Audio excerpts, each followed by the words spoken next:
احتجاج تو جمہوری اس میں ممالک میں ہوتے ہیں احتجاج، لیکن یہ جس طریقے سے یہ 24 تاریخ کو انہوں نے وہ کیا کہ یہ بس آخری معرکہ ہے اور آ،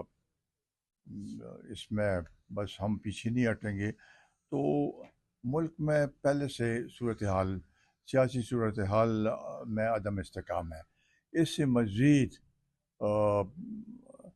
آ، سیاسی اس میں کشمکش میں اضافہ ہوگا،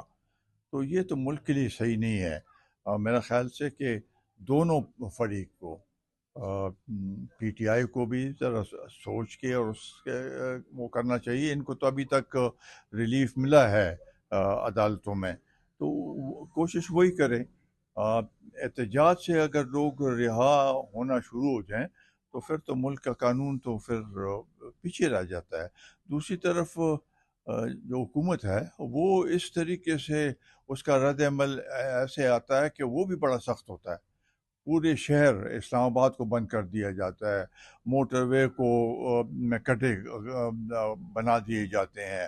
سب لوگوں کو تکلیف ہوتی ہے۔ تو نتیجہ کیا ہے؟ نتیجہ یہ ہے کہ لوگوں کو سب سے زیادہ تکلیف ہوگی اور لوگ جو ہے وہ پریشان ہوں گے، پہلے سے پریشان ہیں، اور ایسے اس سے اقدامات سے یہ تو ابھی ایک دفعہ نہیں ہے، کئی دفعہ یہ میرا خیال ہے یہ جب سے یہ نئی حکومت یہاں پر پی ٹی آئی کی بنی ہے یا پورے ملک میں جو الیکشن کے بعد حکومت بنی ہے، تو سوائے احتجاج کے اور کچھ ہم نے نہیں دیکھا۔ ہم تو چاہتے ہیں کہ یہ صوبہ ترقی کرے، اس کے لیے کوئی ایسے پروگرام بنائے جائیں، ایسے منصوبے بنائے جائیں تاکہ یہ ترقی کی راہ پر گامزن ہو۔ وہ کچھ نہیں ہے، صرف احتجاج کے علاوہ اور ہم نے کچھ نہیں دیکھا۔ اچھا، کیا آپ سمجھتے ہیں کہ چبیسویں آئینی ترمیم سے واقعی جوڈیشری کا جو پاور ہے وہ کم ہوا ہے؟ بالکل ہوا ہے، اور میرا خیال ہے کہ جوڈیشری کو حکومت نے اپنے ایک ذیلی تنظیم بنا دی ہے، ذیلی ادارہ بنا دیا ہے، اور ٹھیک ہے اگر ان کو جج اپنے مرضی کا اعلان، تو اس میں یہ بھی ہو سکتا تھا کہ صرف بیسٹ آف 3 ججوں سے میں ان سے ایک وہ کر لیتے۔ یہ سب جو کچھ کیا ہے، یعنی پارلیمنٹ اور ایگزیکٹو جو ہے وہ بینچز بھی بنائیں گے، وہ ججز کو بھی وہ منتخب کریں گے، ججز کی تبدیلی بھی وہ کریں گے۔ تو یہ سارا میرا خیال ہے کہ اس وقت ایسے صورتحال ملک کے لیے اچھا نہیں ہے، کیونکہ ادارے جو ہیں ان اداروں کو چاہیے کہ اپنے اس میں کام کریں، اور خاص کر جوڈیشری کا تو کام ہے انصاف دینا، تو انصاف تو کے تقاضے تو اگر اب وہ انصاف بھی دیں تو لوگوں کا یہی تاثر ہوگا کہ یہ حکومت کے پریشر کے تحت ہوا ہے۔ شرپو خان کی 3 مطالبات ہیں: 26ویں ترمیم کو واپس لینا، اسی طرح عمران خان کی رہائی، اور ہمارا مینڈیٹ چوری ہو چکا ہے۔ تو آیا پختونخوا میں شفاف انتخابات ہوئے؟ صرف پنجاب میں یہ مینڈیٹ چوری ہوئی ہے اور یہ مطالبات ان کی مانی چاہیے؟ وہ تو انہوں نے تو ہر ایک الیکشن میں کہا ہے، یہاں پر بھی جو کچھ ہوا ہے اس میں لازمی بات ہے کچھ اس طریقے سے کچھ منصوبہ بندی کے تحت یہاں پر جو انتخابات ہوئے ہیں اس میں بھی جو مقتدر حلقے ہیں ان کا ہاتھ ہے، ضرور ہے۔ تو یہاں پر اگر ہم کہیں کہ صحیح معنوں میں جو لیڈرشپ ہے ان کو بھی ایک طرف کر دیا گیا، اور جو آخری دنوں میں جس طریقے سے ان کو سزا دی گئی اس کی وجہ سے پورا ماحول تبدیل ہو گیا، تو یہ بھی تو ایک وہ ہے، اس میں ہم سمجھتے ہیں کہ ناانصافی ہے اس صوبے کے ساتھ، کیونکہ یہاں پر تو کسی نے کام کیے ہوں تو اس کا کوئی ووٹ اس کو نہیں مل رہا۔ غمی شادی میں شادی ہو، لوگوں کے ساتھ آواز اٹھائے مختلف اس پہ نہیں، صرف ہوا پہ اگر ووٹ ہے تو یہ تو پھر میرا خیال ہے صوبے کی بڑی بد نصیبی ہے۔ شرپو خان لکه دې وخت کې پګرانۍ احتجاج د درېغو پلاب شو، مونږ سره خپل صوبې فکر دلته بدامني روانه، د دې ذکر نه کیږي، فکر نه نشته دی، نو لکه د دې وخت کې د بدامنۍ ته په کوم نظر ګورئ؟ نه بدامني خو دا چې په دې صوبه کې خو صرف جنوبي اضلاع نه ده،